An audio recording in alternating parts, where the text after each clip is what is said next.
إن الحمد لله نحمده ونستعينه ونستغفره ونؤمن به ونتوكل عليه ونعوذ بالله من شرور أنفسنا ومن سيئات أعمالنا من يهده الله فلا مضل له ومن يضلل فلن تجد له وليا مرشدا أشهد أن لا إله إلا الله وحده لا شريك له ولا ضد ولا ند ولا مثيل له ولا مثال له وأشهد أن سيدنا ومولانا ومعلمنا ومخرجنا من الظلمات إلى النور محمدا عبده ورسوله أرسله الله بالحق بشيرا ونذيرا وداعيا إلى الله بإذنه وسراجا منيرا فقد بلغ الرسالة وأدى الأمانة ونصح الأمة وكشف الغمة فترك أمته على المحجة البيضاء ليلها كنهارها لا يزيغ عنها إلا هالك اللهم صل وسلم وبارك عليه وعلى آله وأصحابه وأزواجه وذرياته وأهل بيته أجمعين أما بعد فأعوذ بالله السميع العليم من الشيطان الرجيم بسم الله الرحمن الرحيم يريد الله بكم اليسر ولا يريد بكم العسر صدق الله العظيم رب شرح لي صدري ويسر لي أمري واحلل عقدة من لساني يفقه قولي آمین یا رب العالمین۔ اللہ پاک نے سورہ البقرہ کی اس آیت کے اس حصے میں جو رمضان کے پس منظر میں اللہ پاک نے بیان کی ہے، اس میں ایک اصول بتایا ہے اس شریعت کا، جو ایک مستقل اس کا آرٹیکل ہے، جس کے تحت باقاعدہ پھر فقہی قانون سازیاں ہوئی ہیں کہ اللہ تمہارے لیے آسانی چاہتا ہے۔ یرید اللہ بکم اليسر ولا یرید بکم العسر، اللہ تمہارے لیے تنگی نہیں چاہتا، یعنی شریعت میں جہاں کہیں بھی کوئی حرج ہے، کوئی مسئلہ ہے تمہارے لیے، تو ہم نے خود تمہیں ایکسیپشن دی ہے، ہم نے خود تمہیں استثناء آگے بڑھ کر دیا ہے کہ تمہیں کوئی تنگی نہ ہو، کوئی حرج محسوس نہ کرو۔ کھڑے ہو کر نہیں نماز پڑھ سکتے، بیٹھ کے پڑھ لو، بیٹھ کے پڑھنے کی استطاعت نہیں ہے، لیٹ کے پڑھ لو، اشارے سے پڑھ لو، قبلہ نہیں معلوم، جس طرف مرضی ہے منہ کر لو، فَأَيْنَمَا تُوَلُّوا فَثَمَّ وَجْهُ اللَّهِ، تم جدھر منہ کرو گے اللہ ادھر ہے۔ اسی طرح بارش میں اگر تم گھر سے چلتے ہو اور گلیوں کے کیچڑ سے بچنا تمہارے لیے محال ہے، تو فرمایا بارش والے دن گلیوں کا پانی پاک ہے، اگرچہ لوگ دیکھتے ہیں کہ اس میں گٹر ابل رہے ہوتے ہیں، لیکن اللہ نے اس میں پھر نجاست کا حکم اٹھا لیا، یہ تمہارے بس کی بات نہیں، کتنا بھی بچ کے چلو وہ چپل اوپر پھینکتی چلی جاتی ہے اس میں۔ تو جہاں کہیں بھی دین میں حرج ہے وہاں اللہ پاک نے آگے خود بڑھ کر استثناء دیا ہے، اور یہ استثناء اصل میں محبت کی وجہ سے، یعنی اللہ پاک اگر نہ دیتے تو ہم کر نہ سکتے تو سزا پاتے پھر۔ تو پوری شریعت میں کہیں بھی اللہ کا مقصد یہ نہیں ہے کہ وہ بہانے ڈھونڈتا ہے کہ جہنم بھرنی ہے، کوئی نہ کوئی پھنس جائے، اتنے بندے رہ گئے ہیں۔ یہ جو مزاج ہے یہ اللہ کا مزاج نہیں ہے، اور یہ اللہ کے رسول کا مزاج بھی نہیں ہے۔ آپ نے فرمایا یسروا ولا تعسروا، جب آپ بھیجا کرتے تھے اپنے مبلغین کو مختلف علاقوں میں وفد کی صورت میں، تو کہا کرتے تھے، یہ باقاعدہ آپ مدینے سے نکل کے انہیں سی آف کیا کرتے تھے، اور اس میں پھر آپ ان کے کندھے پکڑ کے کہا کرتے تھے یسروا ولا تعسروا، تم نے آسانیاں پیدا کرنی ہیں، تنگیاں نہیں پیدا کرنی۔ وَبَشِّرُوا وَلَا تُنَفِّرُوا، تم نے خوشخبری دینی ہے، لوگوں کے اندر نفرت پیدا نہیں کرنی دین کی، یعنی ایسا امیج بنا کر اسلام کا پیش کرنا کہ لوگوں کو اسلام سے نفرت ہو جائے، اس دعوت سے نفرت ہو جائے۔ اللہ پاک نے ہر انسان کو اختیار دے کر بھیجا ہے کہ وہ قبول کرے یا نہ کرے، من شاء فلیؤمن ومن شاء فلیکفر، انسان ایک ماحول میں پیدا ہوتا ہے، اس ماحول کے جتنے بھی رسم و رواج ہوتے ہیں، عقائد ہوتے ہیں، وہ اس کو بڑے عزیز ہوتے ہیں، وہی تو اس کی شخصیت ہوتے ہیں۔ اپنی شخصیت کو، اپنے ماضی کو، اپنے رسم و رواج کو وہ تبھی ڈیلیٹ کرے گا، فارمیٹ کر کے نیا انسٹال کرے گا، جب نیا والا اس کے لیے پرکشش ہوگا، اٹریکٹیو ہوگا، تبھی وہ یہ کرے گا۔ جبر تو کسی پر نہیں کیا جا سکتا۔ اگر جبر کے ذریعے کسی کو مسلمان بنایا جا سکتا تو حضرت نوح علیہ السلام کا بیٹا کافر نہ ہوتا، بیوی کافر نہ ہوتی، لوط علیہ السلام کی بیوی کافر نہ ہوتی۔ یہ اختیار سب کے پاس۔ اس صورت میں اللہ کے رسول صلی اللہ علیہ وسلم کو جب عبداللہ بن ابی کیا تو آپ کو پتہ ہے، تاریخ پڑھی ہے آپ نے، اس کی کیا شرارتیں تھیں۔ سورہ توبہ کے اندر اللہ پاک نے کس طرح سے ایکسپوز کیا انہیں، سورہ المنافقون کے اندر۔ تو صحابہ کا مشورہ یہ تھا، خاص کر کے عمر فاروق رضی اللہ تعالیٰ کہتے مار دیں اس کو۔ ایک رسول کے لیے یہ کہہ دینا، اور وہ آل ان آل تھے، خود ہی وہ سپریم کورٹ تھے، خود ہی وہ چیف آف سٹاف تھے، خود ہی وہ چیف ایگزیکٹو تھے، سب کچھ خود تھے۔ آپ فرما دیتے مار دو اس کو۔ کعب بن اشرف کو بھی تو مروایا تھا، عبداللہ بن ابی کو مروا دے۔ اسلام کا امیج خراب ہوگا۔ عمر لوگ کیا کہیں گے، محمد اپنے ساتھیوں کو مرواتا ہے، کلمہ تو یہ پڑھتا ہے نا، ظاہر مسلمان تو بنا ہوا ہے۔ اب وہ مسلمان جس کو صرف سورہ توبہ میں 11 بار اللہ نے کافر کہا ہے، لا تعتذروا قد کفرتم، عذر مت پیش کرو تم کفر کر چکے، اس کو صرف کلمہ پڑھنے کی وجہ سے اللہ کے رسول صلی اللہ علیہ وسلم، کہ اس نے نبی کے گھر پر جا کے ہاتھ ڈالا ہے۔ سورہ نور جو نازل ہوئی ہے، حضرت عائشہ صدیقہ، کچھ سٹوری رائٹر کون تھے؟ یہ مکے والوں کو چڑھا کر لایا ہے غزوہ احزاب میں، مذاکرات ہوئے جا کے، مکہ پلان بنا ہے، تم نے کیا کرنا ہے باہر سے، ہم نے اندر سے کیا کرنا ہے۔ اس کے باوجود اس کے کلمے کی وجہ سے، اور یہاں ہم آج جو اسلام کا تصور پیش کر رہے ہیں کہ جو ہمارا مخالف ہے وہ کافر ہے، اور اس کو اس طرح مارو کہ تاریخ میں اس کی مثال نہ ملے، ان کے سر کاٹو، ان کے ساتھ فٹ بال کھیلو، توے پہ رکھ کے سب کے سامنے انہیں جلاؤ، نہ مرد دیکھو، نہ عورت دیکھو، نہ بچہ دیکھو، ترسا کے مارو، ایڈ ورکرز کو پکڑ کر انہیں قتل کرو، دنیا کو پتا چلے اس کا نام اسلام۔ یہ اسلام کے ساتھ بہت بڑی سازش، معمولی نہیں ہے، یہ بین الاقوامی سازش ہے۔ ایسے لوگوں کو چن کر ٹرین کیا گیا ہے اور انہیں اسلحہ دیا گیا ہے۔ یہ کوئی درختوں کے ساتھ اسلحہ نہیں لگا، یہ مسجدوں نے نہیں اگلا، یہ دیا گیا ہے تاکہ اسلام کی دعوت کا رستہ روکا جائے۔ ہمیں تو اس کی قدر نہیں ہے، لیکن یورپ لرز رہا ہے۔ اگلے آنے والے 10-15 سالوں کے اندر جرمنی کی سب سے بڑی جو ہے، وہ سب سے بڑا مذہب اسلام بن جائے گا۔ وہ لرز رہے ہیں، تو وہ چاہتے ہیں کہ ایسا امیج اسلام کا پیش کیا جائے، ایسی تصویر پیش کی جائے کہ خود مسلمان ہونے کا انکار کر دیں کہ اگر یہ اسلام ہے تو میں مسلمان نہیں ہوں پھر۔ اور ہماری صفوں میں جو الحاد پھیل رہا ہے، وہ کہتے ہیں کہ اگنورینس از بلیسنگ، جن کو نہیں پتا بڑی اچھی نیند آتی ہے ان کو، لیکن جو لوگ واقف ہیں، جو ایتھیسٹ پیجز پہ جاتے ہیں، وہ جانتے ہیں کہ کتنا کام ہو رہا ہے، نوجوان کتنے متاثر ہو رہے ہیں۔ ایک تو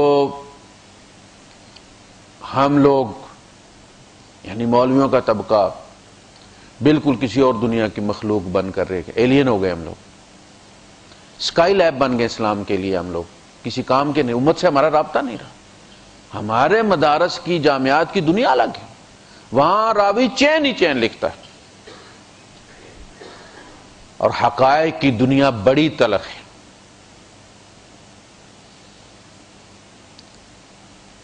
آپ کی ہر قوم میں سے سارے نوجوان نہیں تو 50% کے لگ بھگ بالکل کنارے پہ، بارڈر لائن پہ جو ہو چکے ہیں وہ الگ ہیں۔ اس لیے کہ ان کے پاس لائف گارڈ کوئی نہیں، کوئی ان کے شکوک و شبہات کو سلجھانے والا کوئی نہیں، ان کی بات کو سمجھنے والا کوئی نہیں، ان کے درد کو سمجھنے والا کوئی نہیں۔ کسی سے پوچھتے ہیں تو پلٹ کے کفر کا فتویٰ لگ جاتا ہے۔ صحابہ کہتے ہیں کہ اے اللہ کے رسول، ایسے ایسے وسوسے آتے ہیں کہ جنہیں بیان کرنے سے مر جانا ہم بہتر سمجھتے ہیں۔ ہمیں آگ پر بھون دیا جائے ہمارے لیے یہ آسان ہے بنسبت اس کے کہ ہم ان وسوسوں کو آپ کے سامنے دہرائیں۔ ہمارا کیا بنے گا؟ اللہ کے رسول صلی اللہ علیہ وسلم مسکرائے تو آپ نے فرمایا اچھا ایسا ہو رہا ہے؟ کہا جی۔ آپ نے فرمایا تم پکے مومن ہو۔ ان وسوسوں کو کس نے پکڑا ہے؟ تمہارے ایمان نے نا۔ کس نے کہا کہ یہ وسوسہ ہے اور کس نے کہا کہ یہ غلط ہے؟ ایمان نے کہا یہ تمہارے ایمان کو سجاتا ہے، تمہارا اینٹی وائرس کام کر رہا ہے، گھبرانے کی بات نہیں ہے۔ اللہ تعالی وسوسے پہ گرفت نہیں فرماتا جب تک کہ عمل نہ کیا جائے۔ آتے انہیں جانے دو، انہیں روکنا بھی نہیں۔ کہتے ہیں وسوسوں کی حالت جو ہوتی ہے ان کی مثال سانپ کی سی ہے، پھینکنے کے لیے بھی پکڑو گے تو ڈنگ مار لے گا۔ وسوسہ آیا ہے جانے دو، خیال ہے نا بھی تھوڑی دیر میں دوسرا خیال آ جائے، اس کو سیو مت کرو کہ چل کے پھر یوں کریں گے، دیکھتا ہوں فلاں کرتا ہوں۔ وسوسے کو وسوسہ رہنے دیں، لیکن جب وہ خیال بن جائے، اسٹیبلش ہو جائے، تو پھر اسے لازماً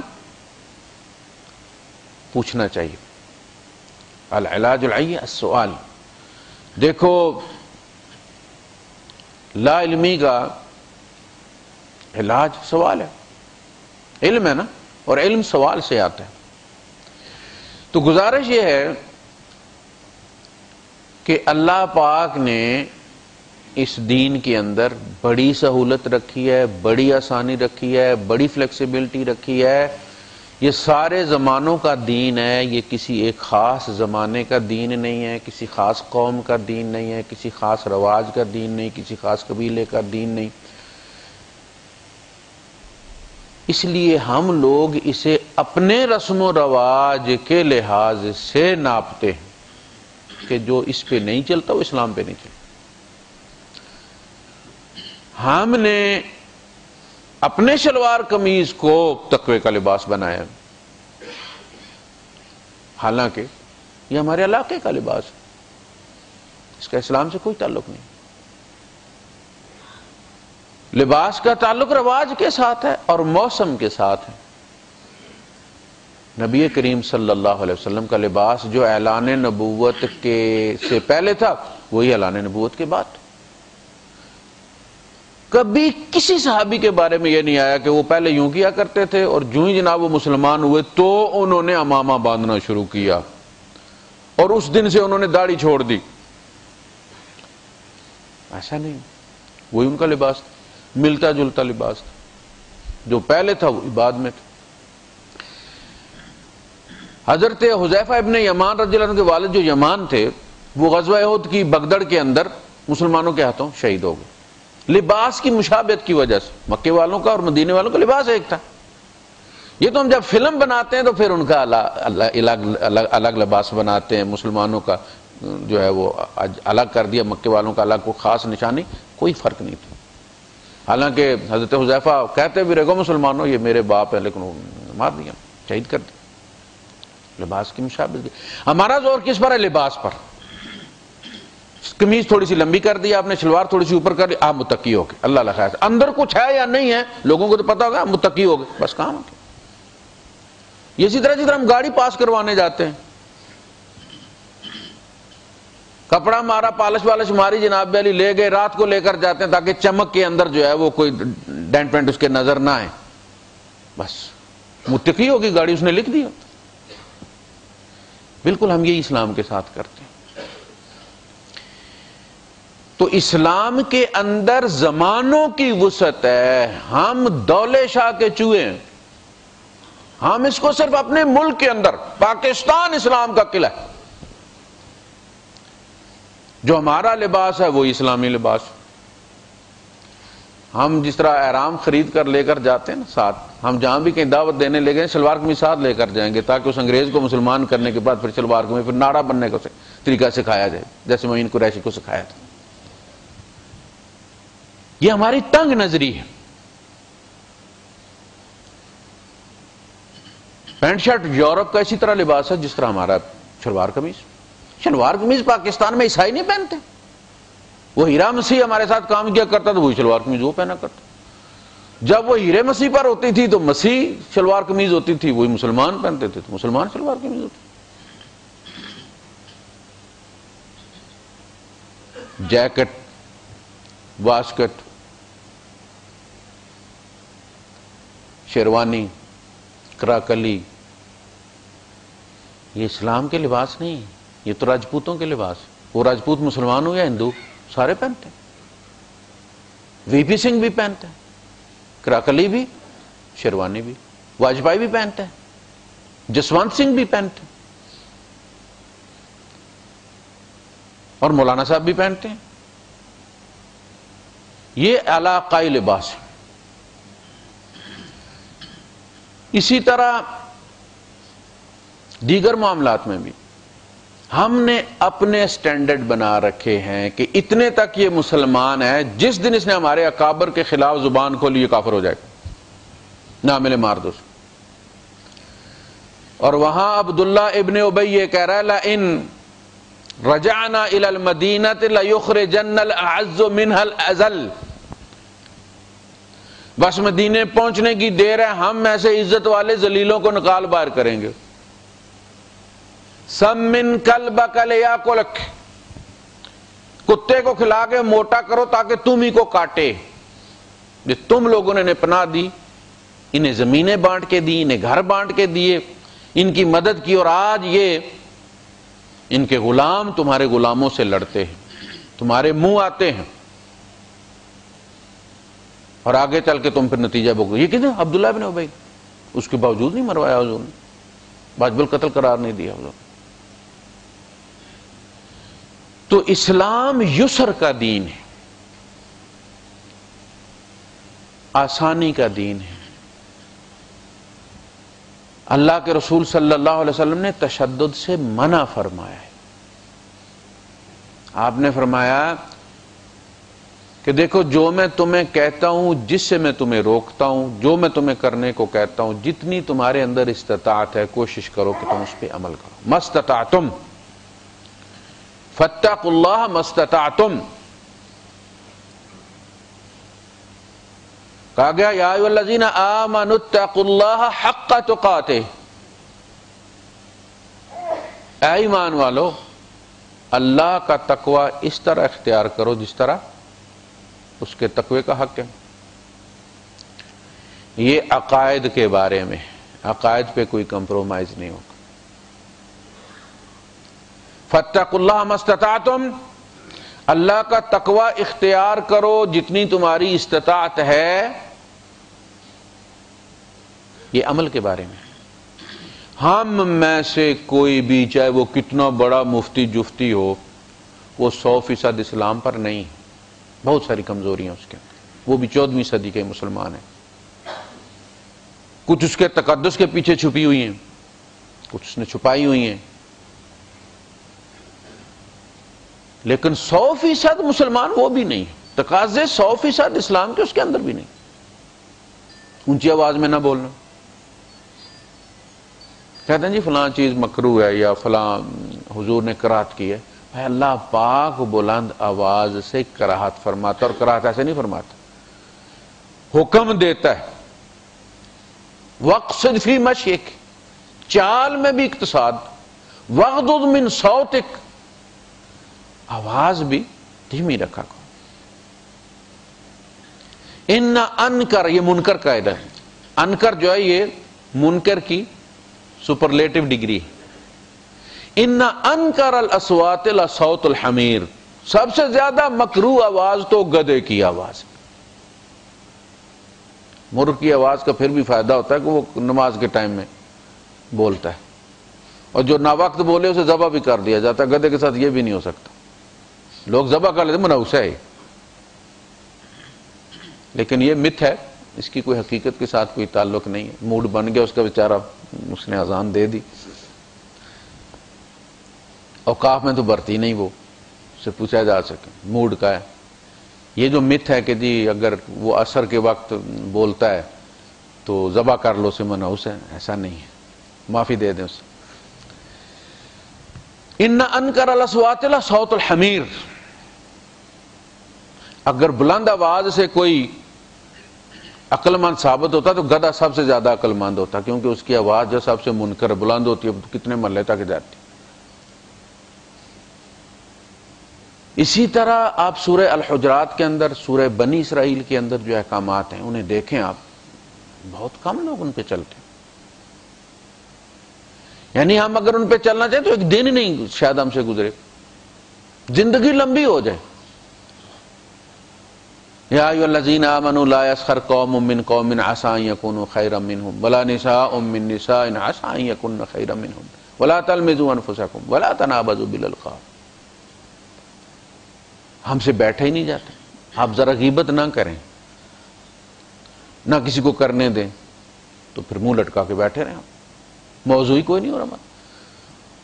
اور کسی کی نہ کریں، سیاستدان تو کہیں گئے ہی نہیں نا، وہ تو پبلک پراپرٹی ان کی تو ہوتی ہی نہیں غیبت، پکڑنے ان میں سے کسی کو پھر چمڑی اس کی ادھیڑنی شروع کر دیں۔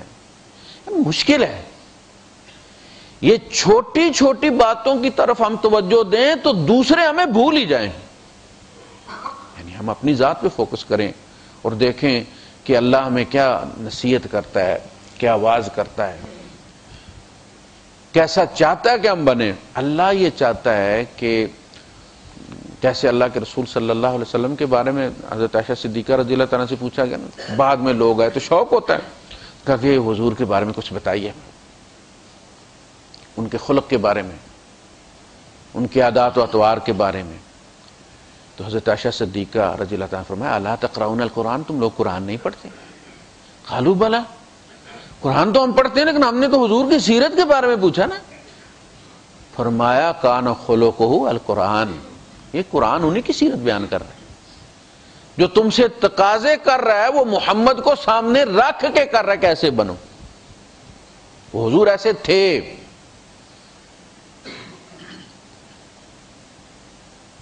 تو قرآن، یہ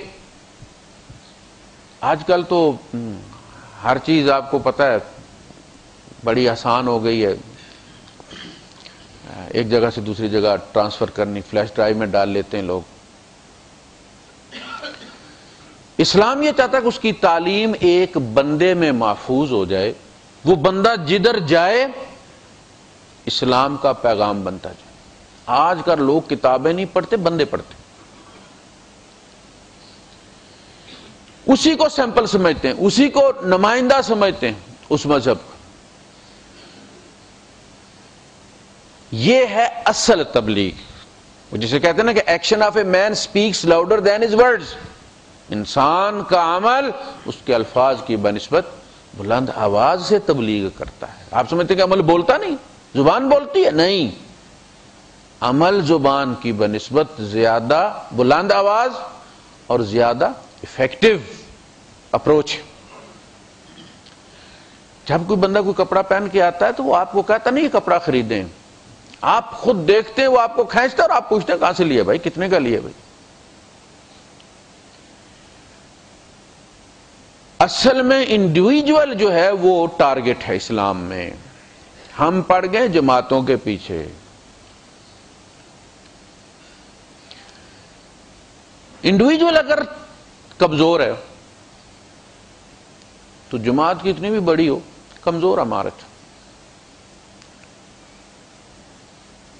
اینٹیں مل کر عمارت بناتی،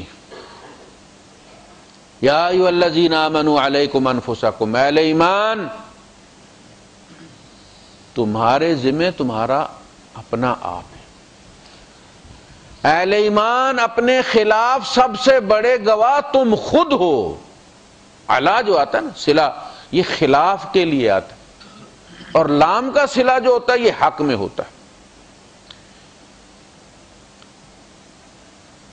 القرآن حجۃ لک او علیک، قرآن کو مردہ مت سمجھو، یہ زندہ کتاب ہے، در بغل کتاب زندہ داری، لائیو رابطہ ہے تمہارا اللہ کے ساتھ، دھکے کہاں کھاتے۔ بندے کے پاس موبائل ہاتھ میں پکڑا ہو اور وہ بوتھ ڈھونڈ رہا اور لوگوں سے پوچھے کہ یار وہ فون بوتھ کدھر ہے، تو وہ کہیں گے یہ ہاتھ میں کیا پکڑا ہوا بھائی، اس کو استعمال کیوں نہیں کرتے؟ اس میں تو اور چھوڑ کے ایمرجنسی کالز کا آپشن بھی موجود ہے، 999 پہ بغیر بیلنس کا جاتی ہے۔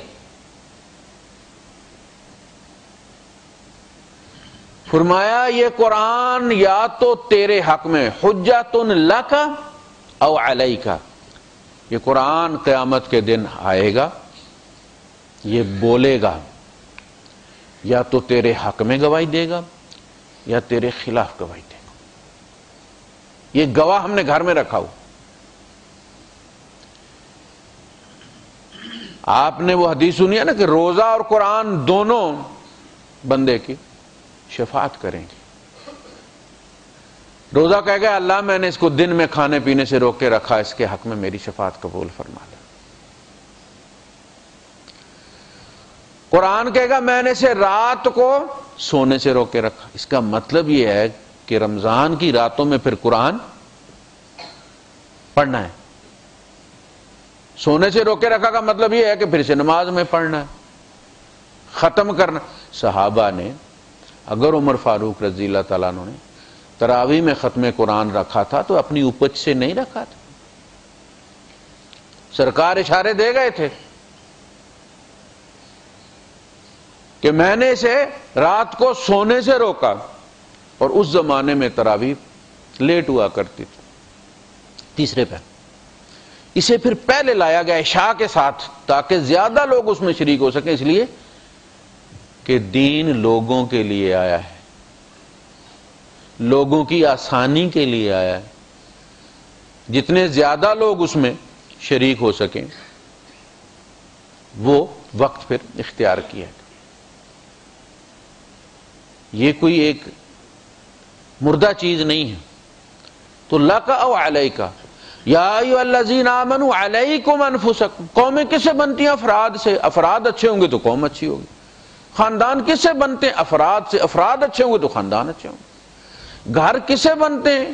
افراد سے، افراد اچھے ہوں گے تو گھر بھی اچھا ہوگا۔ یہ ممکن نہیں کہ افراد تو سارے خراب ہیں لیکن جب ان کو قوم کی حیثیت سے متعارف کروایا جائے تو وہ بڑے اچھے ہو جائیں گے، ایسا نہیں۔ اپنی ذات کو پکڑ لیں، آپ سے آپ کی ذات کے بارے میں سوال ہوگا، دوسرے کے بارے میں کبھی سوال نہیں ہوگا۔ بات نوٹ کر لیں، باقی دوسرے کے بارے وَلَا تَزِرُ وَازِرَةٌ وِزْرَ أُخْرَىٰ، تم نے اپنا کیا بھگتنا، کسی کا بوجھ نہیں اٹھانا۔ ہم سے ہمارے بارے میں پوچھا جائے گا تم کیا تھے، یہ تم نے کیوں کی۔ دوسرے کے بارے میں یہ نہیں پوچھا گیا یار تمہارا کیا خیال ہے کہ بھئی یہ فلاں بندہ کیسا ہے، نہیں، اس کا ریکارڈ موجود ہے اللہ کے پاس۔ وَكَفَىٰ بِاللَّهِ حَسِيبًا، اللہ کافی حساب لینے کے لیے، تم فکر مت کرو، اپنی تیاری کرو۔ علیکم انفسکم، تمہارے ذمہ تمہارا اپنا آپ ہے، ادھر توجہ کرو۔ ایک بچہ بیٹھا ہے کمرہ امتحان کے اندر، اپنا پیپر حل نہیں کر رہا، دوسروں کے دیکھ رہا، اتھر اکسنا غلط لکھ رہی بھائی، دوسرے کا دیکھتا کہ بالکل ٹھیک ہے بھائی صحیح ہے، اپنا نہیں لکھ رہا تو دوسروں کا لکھا ہوا اسے پاس کر دے۔ لا یضرکم من ضل، جو بھٹک گیا ہے، جو بھٹکا ہوا، جس کو بیٹھ کے تم ڈسکس کرتے ہو، اس کا گوشت کھاتے ہو، وہ تمہیں کوئی نقصان نہیں پہنچا سکتا، پھر کیوں ذکر کرتے ہو اس کا؟ لا یضرکم من ضل، گمراہ تمہیں نقصان نہیں پہنچا سکے، جو بھی بھٹک گیا۔ اذا اہتدیتم، اگر تم ہدایت پر ہو۔ اور اگر تم گمراہ ہو تو کسی کی ہدایت تمہیں فائدہ نہیں پہنچا سکتی. میرے والد صاحب بڑے پیر تھے اور ان کے اتنے مرید ہوا کرتے تھے، یہ سٹوری تمہیں وہاں نہیں بچا سکے گی. تم کیا ہو؟ تھے وہ آبا تمہارے ہی، مگر تم کیا ہو؟ ہم لوگ اپنی نسبت بزرگوں کو، ہمارے ساتھ ایک ساتھی ہوا کرتے تھے، وہ چھوٹی چھوٹی داڑھی تھی ان کی. ہمارے ایک ساتھی تھے اسلم صاحب، ویاڑی سے تھے. وہ جب بھی ان کو کہتے کہ یار داڑھی بڑی کرو تو وہ فوراً ان کی داڑھی پہ ہاتھ پھیر کے کہتے سرکار ساڈا جدوں دل کرتا تہاڈی داڑھی تے ہاتھ پھیر لਈਦਾ، سانو اپنی وڈی کرن دی کیڑی ضرورت ہے. ہم اپنے اسلاف کا ذکر کر کے اسلام کا تعارف کرواتے ہیں کہ فلاں ہوا کرتا تھا جناب علی، اس طرح عدل ہوا کرتا تھا. تم عدل کرتے ہو؟ مسئلہ یہ ہے کہ یورپ میں تو آج بھی وہ جو ہمارے یہاں 2-4 واقعات ہیں قرون اولا کے، وہ یورپ میں روز ہوتے ہیں. روز ان کے حکمرانوں کا احتساب ہوتا ہے، روز ان کا چالان ہو جاتا ہے. ان کے لیے یہ کوئی اتنی بڑی نیوز نہیں ہے. ہمارے لیے ایک واقعہ پکڑ کے ہم پھر جو ہم کر رہے ہیں موجودہ، ایک بلب فیوز ہے، یہ کہنا کہ بھائی 50 سال بلیا بھائی بڑا. اس وقت اس کی پوزیشن کیا ہے؟ اس امت کے حال کے سارے فیوز بلب ہیں. لا یضرکم من ضل اذا اہتدیتم، تم ہدایت پر ہو تو کوئی تمہارا نقصان نہیں کر سکتا، تم بھٹک گئے ہو تو کوئی تمہارا فائدہ نہیں کر سکتا. نسبت ہم جن سے دیتے ہیں ہم ان کے ساتھ ہمارا تعلق اتنا ہی ہے، یعنی مذہب اپنی جگہ پہ ہے اور ہمارا ذاتی کردار اپنی جگہ پہ ہے. پری پارٹیشن جب تحریک چل رہی تھی آزادی کی تو لاہور میں جلوس نکلا کرتے تھے بڑے، اس طرف لے کے رہیں گے آزادی، بٹ کے رہے گا ہندوستان، بن کے رہے گا پاکستان، ہم کیا چاہتے ہیں آزادی. تو ایک جلوس گزر رہا تھا گورنر ہاؤس کے پاس سے. ایک جھاڑو دینے والی تھی، بنگن عیسائی ہوتا ہے ہمارے یہاں، یہ پتہ ہے آپ کو. اس کے ساتھ اس کا بچہ بھی تھا. تو جب وہ کہہ رہے تھے ہم کیا چاہتے ہیں آزادی ہم لے کے رہیں گے، تو انہوں نے کہا ماں کی منگ دینے ہیں. تو اب وہ جو بنگن تھی عیسائی تھی، اندر جو گورنر بیٹھا ہوا تھا وہ بھی عیسائی تھا، ملکہ بھی عیسائی تھی. اب اس کا جو مذہبی تعلق تھا وہ اسی طرح جب ہم اپنے ساتھ محمد بن قاسم اور خالد بن ولید کا تعارف کرواتے ہیں تو اس نے جناب وہ جھاڑو دینا بند کر دیا، جھاڑو اس نے ٹیک دیا گورنر اس کی باؤنڈری کے ساتھ اور دوپٹہ صحیح کر کے کہنے لگے یہ پتر ساڈے کولوں آزادی منگ دے، ساڈے کولوں عیسائیاں. یعنی وہ ملکہ برطانیہ سے، اس وقت وہ ملکہ برطانیہ تھی، وہ بنگن اپنی نسبت اس کے ساتھ جوڑ رہی تھی. کس وجہ سے؟ کہ اس کا مذہب بھی عیسائی ہے، اس کا مذہب بھی عیسائی ہے. مقام اس کا کیا ہے، اس کا کیا ہے؟ ہم بالکل اس بنگن والے مقام پہ کھڑے. وہ بڑے بلند کردار کی ہستیاں تھیں جن سے ہم نسبت دیتے ہیں، ہم تو باعث شرم ہے ان کے لیے. اپنا آپ دیکھو، علیکم انفسکم.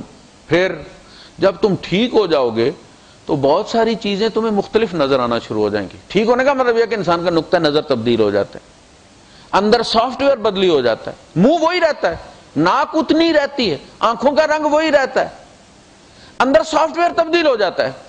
جب سافٹ ویئر تبدیل ہوتا ہے تو باہر کی دنیا تبدیل ہو جاتی ہے، پھر الائنمنٹ ہو جاتی ہے اس کی. اب اسے غلط چیزیں غلط لگنا شروع ہو جاتی ہیں. اس میں کچھ چیزیں غلط بھی ہوں تو چونکہ وہ ہماری زندگی کا حصہ بن چکی ہوتی ہیں ہمیں غلط لگتی نہیں. ہم جب گاڑی چلا رہے ہوتے ہیں 2 4 5 سال چلا رہے ہوتے ہیں اسے تو ہمیں اس میں کوئی عیب نظر نہیں آتا، نہیں پتہ چلتا. نیا بندہ جب ہم سے گاڑی لیتا ہے اور بیٹھتا ہے اس میں تو وہ محسوس کر لیتا ہے گاڑی دائیں طرف کھینچتی ہے، بائیں طرف کھینچتی ہے، فلاں چیز ہے. وہ آپ کو بتاتا ہے یار یہ گاڑی تو فلاں طرف کھینچتی. اچھا آپ چونکہ عادی ہو گئے اسے اسی کھنچے ہوئے طرف چلانے میں. یہ انسانی زندگی کا معاملہ ہوتا ہے. خود اپنا شانہ تھپ تھپا لینا کہ میں بہت اچھا مسلمان ہوں، قرآن کی نظر سے دیکھو، وہ تمہیں بتائے گا تم کیا ہو۔ وہ نشانیاں تمہیں اسے کھولو، وہ مینوئل ہے انسان کا، وہ تمہیں بتائے گا تمہارے اندر خرابی کیا اور تمہیں کس نمبر کی چابی لگتی ہے، کس صورت میں تمہارا علاج موجود ہے، کس سپارے میں تمہارا علاج موجود ہے، اگر کرنا چاہتے ہو تو۔ اس کے بعد اگلا پروسیس یہ ہے کہ اپنے گھر والوں کو دیکھو، کہیں آگ لگی ہو، کچھ مسئلہ ہو تو آپ کو فکر کس کی ہوتی ہے؟ اپنے گھر والوں کی۔ میرے بچوں کا کیا بنے گا؟ سیلاب آتا تو آپ کو کس کی فکر؟ گاؤں کی نہیں، اپنے بچوں کی۔ آپ کوشش کرتے ہیں، ہر کسی سے پوچھتے پھرتے ہیں کہ بھائی میرے بچیاں دی کوئی خبر ہے کسی نو؟ فرمایا یا ایھا الذین آمنوا قوا انفسکم واہلیکم، بڑا نیچرل اور پروسیس ہے کہ اس کے بعد سب سے پہلی فکر اپنے بچوں کی کرو۔ قوا انفسکم، اپنے آپ کو بچاؤ، واہلیکم، اور گھر والوں کو بچاؤ۔ نارن، اس آگ سے، یہ آگ تو جل کے بجھ جاتی ہے نا، وہ بجھنے والی نہیں، جو پتھر بھی جلا دیتی ہے۔ وقودھا الناس والحجارہ، اس کا ایندھن انسان اور پتھر ہیں۔ انسان کون سے؟ پوجنے والے۔ پتھر کون سے؟ جن پتھروں کو پوجا جاتا تھا۔ یہ وہ پتھر، جہاں وہ بت ہوں گے وہاں بتوں کے پجاری بھی ہوں گے، تاکہ امید ختم ہو جائے۔ بندہ قید ہو، چھوڑتے میں بند ہو، ساتھ اس کا ارباب بھی بند ہو تو تسلی ہوتی ہے کہ ادھر ہی ہے، باہر کوئی نہیں ہے۔ کہا وہ دونوں اسی لیے ایک ہی جگہ رکھے جائیں گے تاکہ اسے تسلی رہے کہ اب چھڑانے کوئی نہیں آئے گا۔ مومن کی یہ تو امید ہوگی، چلیں جتنی بھی ہے، کاٹ کے کوئی باہر ہے ہمارا جسے جب بھی رحم آ گیا، یہ امید بہت بڑا سہارا ہوتی ہے، اس کی بنیاد پر عمریں کٹ جاتی ہیں۔ تو یہ ہے وقودھا الناس والحجارہ علیہا ملائکۃ غلاظ شداد، بڑے تند خوب، ہاتھ چھٹ اور منہ پھٹ۔ شداد ہاتھ چھٹ، غلاظ منہ پھٹ۔ لا یعصون اللہ ما امرہم، اللہ جو بھی انہیں حکم دیتا ہے وہ اس کی نافرمانی نہیں کرتا۔ وَيَفْعَلُونَ مَا يُؤْمَرُونَ، اور وہ کر گزرتے ہیں جو انہیں حکم دیا جائے، یعنی تمہاری چیخ چنگاڑ واسطے ترلے کسی کام نہیں آئیں گے۔ ان سے بچا لو اپنے بچوں کو، بچا لو اپنے آپ کو، بچا لو اپنے گھر والوں کو، ان کی فکر کرو۔ اچھا گھر والوں کو بچانا ہے تو اس کا مطلب یہ نہیں کہ اب تم ڈنڈا اپنے ہاتھ میں لے لو۔ اس طرح انسان اگر بچتے تو نوح علیہ السلام اپنے بیٹے کو بچا لیتے، ایسا نہیں۔ خود عمل کرو، جب تم عمل کرو گے تو بچے تمہیں کاپی کریں گے، تم بڑے ہو نا، آئیڈیل ہو ان کا۔ جب گھر میں بچہ یا بچی پیدا ہو جائے تو ماں کو بھی اور باپ کو بھی اب احتیاط کے ساتھ چلنا پڑے گا۔ اب انہیں کاپی کرنے والا پیدا ہو گیا ہے، اب وہ جھوٹ بولیں گے تو وہ جھوٹ سیکھے گا، وہ فحاشی کریں گے وہ فحاشی سیکھے گا، وہ تمسخر کریں گے وہ تمسخر سیکھے گا۔ اب تمہارے گھر میں ایسی ڈرائیو آ گئی ہے جو تمہارا پورا ڈیٹا محفوظ کر رہی ہے، اور اس طرح محفوظ کر رہی ہے کہ اس نے اس کو کاپی کرنا ہے۔ جس کی ہم عزت کرتے ہیں اور گھر میں اچھے نام سے اسے ڈسکس کرتے ہیں، بچے بھی اس کی عزت کرتے ہیں اور اچھے نام سے ڈسکس کرتے ہیں۔ جس کے پیٹھ پیچھے ہم گھر میں اس کا تمسخر اڑاتے ہیں، اس کے لطیفے بناتے ہیں، بچے بھی اس کا ساتھ یہی کرتے ہیں۔ اچھا وہ بندہ جب سامنے آتا ہے تو ہم بڑے مؤدب ہو جاتے ہیں، لیکن بچے تو آپ کو پتا ہے من کے سچے ہوتے ہیں۔ ہمارے سیٹلائٹ ٹاؤن راولپنڈی کا واقعہ، ایک صاحب تھے تو باہر بیل ہوئی تو گھر والوں نے بچے کو باہر بھیجا کہ جاؤ دیکھو بیٹا باہر کون ہے۔ اس نے جا کے دیکھا تو ان کے رشتہ دار ہی تھے، اور چھوٹی چھوٹی ان کی داڑھی تھی، ظفر اللہ ٹائپ۔ تو بچے نے وہیں سے دیکھ کے نا وہیں سے آواز لگا دی کہ امی وہ حاجی بکرا آیا ہے۔ اب گھر والے اس کو حاجی پٹواری تھا، اس کو گھر والے حاجی بکرا کہتے تھے. بچے کو کیا پتا یہ بری چیز ہے. وہ پھر اندر نہیں آیا, پھر وہ وہیں سے واپس چلا گیا. اسے پتا چل گیا کہ اس گھر میں میرا مقام کیا ہے, مجھے کس نام سے بلایا جاتا ہے. وہ بچہ تھا, اس کی بڑی چینکلی سی آواز تھی. وہ اپنے دوست کے گھر گیا. اچھا, دوست کے گھر والے جو تھے وہ اس کو چڑا کہتے تھے. تو یہ بچہ ماں کے ساتھ جب گیا تو اس نے دیکھا, دروازہ کھول کے اس نے وہیں سے اپنی امی کو بتایا کہ امی چڑا آیا ہے. اب اس کی ماں نے بڑا محسوس کیا, ساتھ وہ وہیں سے واپس آ گئی. یعنی گھر کے اندر جھوٹ بولنا, بچہ کہاں سے جھوٹ, یہ تو آپ کو سفید سلیٹ ملتی. 4 بچے ہیں تو آپ نے معاشرے کے اندر 4 بچھو چھوڑ کے مر گئے, آپ 4 جھوٹے دے کے گئے. پہلے اپنا آپ بچاؤ, پھر جن کو تمہارے سپرد کیا گیا ہے ان کو بچاؤ. یہ امانت ہے ہمارے پاس, اور ان کے بارے میں ہم سے سوال ہوگا. میں نے جب تمہیں دیے تھے تو صاف ستھرے دیے تھے, یہ کیا ڈاکو بنا کے لائے ہو تم.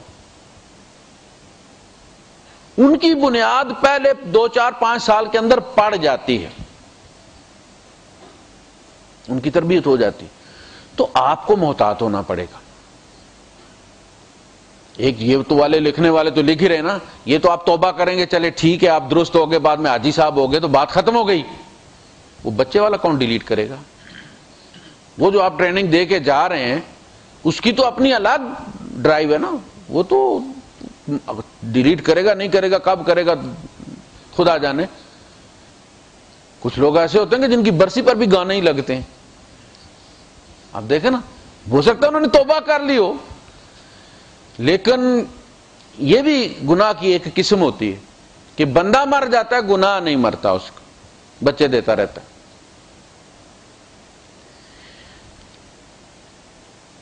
اچھا, کافروں سے کہا جائے گا کہ یا ایھا الذین کفروا لا تعتذروا اليوم انما تجزون ما کنتم تعملون, بما کنتم نہیں, ما کنتم تعملون.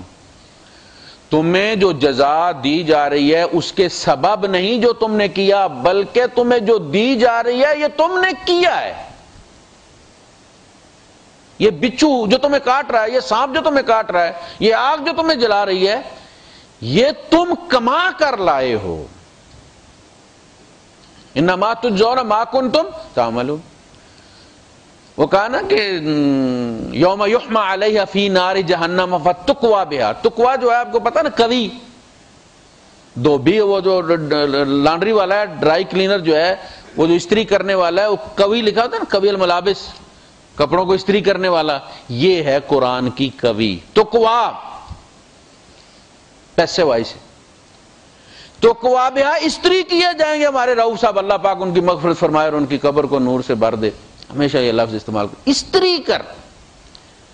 تقوی بہا جباہہم وجنوبہم وظہورہم.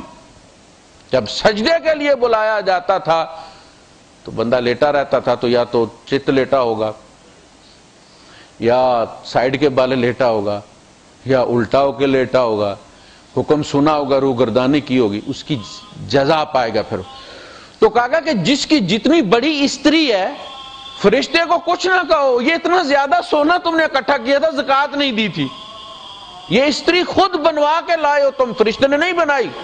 2 کلو تھا 2 کلو کی استری ہوگی, 1 کلو تھا 1 کلو کی استری ہوگی, زکات نہیں نکالی. تو وہ کنز ہے, اور کنز ہے تو وہ پھر تقوی بہا جباہہم وجنوبہم وظہورہم ھذا ما کنزتم لانفسکم. یہ استری تم خود اپنے لیے بنا کر لائے. فذوقوا ما کنتم تکنزون, چکھو پھر جو تم نے اکٹھا کیا ہوا. وآخر دعوانا الحمدللہ.